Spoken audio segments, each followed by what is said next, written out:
The Lord gave the word.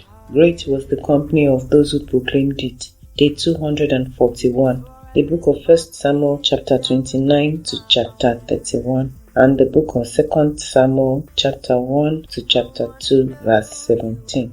1 Samuel chapter 29. Then the Philistines gathered together all their armies at Aphek, and the Israelites encamped by a fountain which is in Jezreel. And the lords of the Philistines passed in review by hundreds and by thousands. But David and his men passed in review at the rear with Achish. Then the princes of the Philistines said, "What are these Hebrews doing here?" And Achish said to the princes of the Philistines, "Is this not David, the servant of Saul, king of Israel, who has been with me these days or these years? And to this day I have found no fault in him since he defected to me." But the princes of the Philistines were angry with him. So the princes of the Philistines said to him, "Make this fellow return, that he may go back to the place which you have appointed for him, and do not let him go down with us to battle, lest in the battle he become our adversary. For with what could he reconcile himself to his master, if not with the heads of these men? Is this not David, of whom they sang to one another in dances, saying, Saul has slain his thousands, and David his 10,000s? Then Achish called David and said to him, "Surely as the Lord lives, you have been upright, and your going out and your coming in with me in the army is good in my sight. For to this day I have not found evil in you, since the day of your coming to me. Nevertheless the lords do not favor you. Therefore return now, and go in peace, that you may not displease the lords of the Philistines." So David said to Achish, "But what have I done? And to this day what have you found in your servant as long as I have been with you, that I may not go and fight against the enemies of my lord the king?" Then Achish answered and said to David, "I know that you are as good in my sight as an angel of God. Nevertheless the princes of the Philistines have said, he shall not go up with us to the battle. Now therefore rise early in the morning with your master's servants who have come with you, and as soon as you are up early in the morning and have light, depart." So David and his men rose early to depart in the morning, to return to the land of the Philistines. And the Philistines went up to Jezreel. Chapter 30. Now it happened, when David and his men came to Ziklag on the third day, that the Amalekites had invaded the south, and Ziklag, attacked Ziklag and burned it with fire, and had taken captive the women and those who were there, from small to great. They did not kill anyone, but carried them away and went their way. So David and his men came to the city, and there it was, burned with fire, and their wives, their sons, and their daughters had been taken captive. Then David and the people who were with him lifted up their voices and wept, until they had no more power to weep. And David's two wives, Ahinoam the Jezreelitess, and Abigail the widow of Nabal the Carmelite, had been taken captive. Now David was greatly distressed, for the people spoke of stoning him, because the soul of all the people was grieved, every man for his sons and his daughters. But David strengthened himself in the Lord his God. Then David said to Abiathar the priest, Ahimelech's son, "Please bring the ephod here to me." And Abiathar brought the ephod to David. So David inquired of the Lord, saying, "Shall I pursue this troop? Shall I overtake them?" And he answered him, "Pursue, for you shall surely overtake them, and without fail recover all." So David went, he and the 600 men who were with him, and came to the brook Besor, where those stayed who were left behind. But David pursued, he and 400 men, for 200 stayed behind, who were so weary that they could not cross the brook Besor. Then they found an Egyptian in the field and brought him to David, and they gave him bread and he ate, and they let him drink water, and they gave him a piece of a cake of figs and 2 clusters of raisins. So when he had eaten, his strength came back to him, for he had eaten no bread nor drunk water for 3 days and 3 nights. Then David said to him, "To whom do you belong, and where are you from?" And he said, "I am a young man from Egypt, servant of an Amalekite, and my master left me behind, because 3 days ago I fell sick. We made an invasion of the southern area of the Cherethites, in the territory which belongs to Judah, and of the southern area of Caleb, and we burnt Ziklag with fire." And David said to him, "Can you take me down to this troop?" So he said, Swear to me by God that you will neither kill me nor deliver me into the hands of my master, and I will take you down to this troop. And when he had brought him down, there they were, spread out over all the land, eating and drinking and dancing, because of all the great spoil which they had taken from the land of the Philistines and from the land of Judah.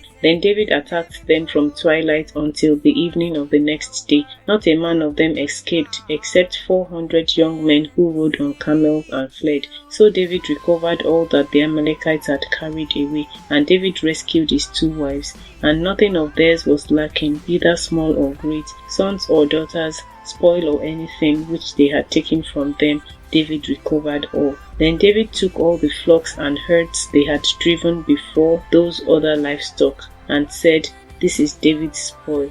Now David came to the 200 men who had been so weary that they could not follow David, whom they also had made to stay at the brook Besor. So they went out to meet David and to meet the people who were with him. And when David came near the people, he greeted them. Then all the wicked and worthless men of those who went with David answered and said, "Because they did not go with us, we will not give them any of the spoil that we have recovered, except for every man's wife and children, that they may lead them away and depart." But David said, "My brethren, you shall not do so with what the Lord has given us, who has preserved us and delivered into our hand the troop that came against us. For who will heed you in this matter? But as his part is who goes down to the battle, so shall his part be who stays by the supplies. They shall share alike." So it was from that day forward. He made it a statute and an ordinance for Israel to this day. Now when David came to Ziklag, he sent some of the spoil to the elders of Judah, to his friends, saying,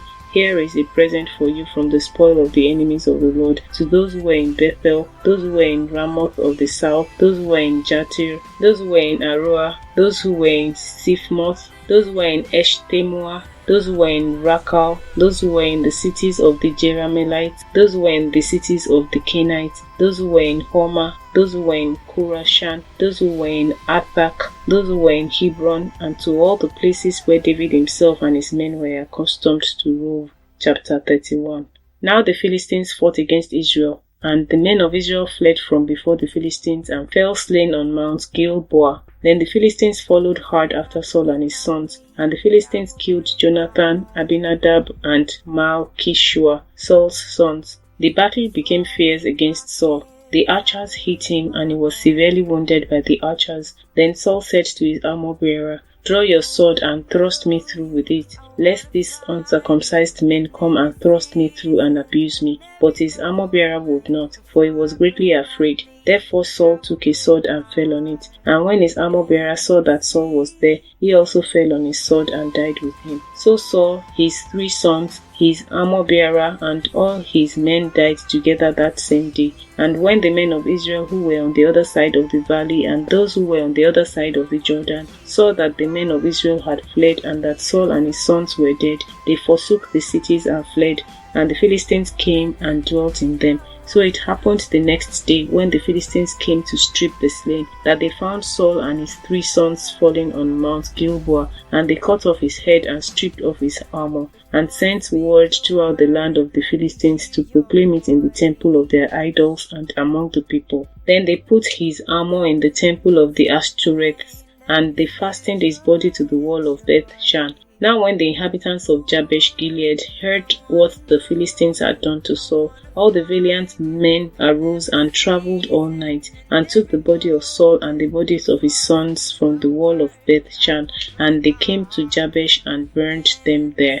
Then they took their bones and buried them under the tamarisk tree at Jabesh, and fasted 7 days. The book of 2 Samuel chapter 1. Now it came to pass after the death of Saul, when David had returned from the slaughter of the Amalekites, and David had stayed 2 days in Ziklag. On the 3rd day, behold, it happened that a man came from Saul's camp with his clothes torn and dust on his head. So it was, when he came to David, that he fell to the ground and prostrated himself. And David said to him, "Where have you come from?" So he said to him, "I have escaped from the camp of Israel." Then David said to him, "How did the matter go? Please tell me." And he answered, "The people have fled from the battle. Many of the people are fallen and dead, and Saul and Jonathan his son are dead also. So David said to the young man who told him, How do you know that Saul and Jonathan his son are dead? Then the young man who told him said, As I happened by chance to be on Mount Gilboa, there was Saul leaning on a spear, and indeed the chariots and horsemen followed hard after him. Now when he looked behind him, he saw me and called to me, and I answered, Here I am. And he said to me, Who are you? So I answered him, I am an Amalekite. And he said to me again, Please stand over me and kill me, for anguish has come upon me, but my life still remains in me. So I stood over him and killed him, because I was sure that he could not live after he had fallen. And I took the crown that was on his head and the bracelet that was on his arm, and I brought them here to my lord. Therefore David took hold of his own clothes and tore them, and so did all the men who were with him.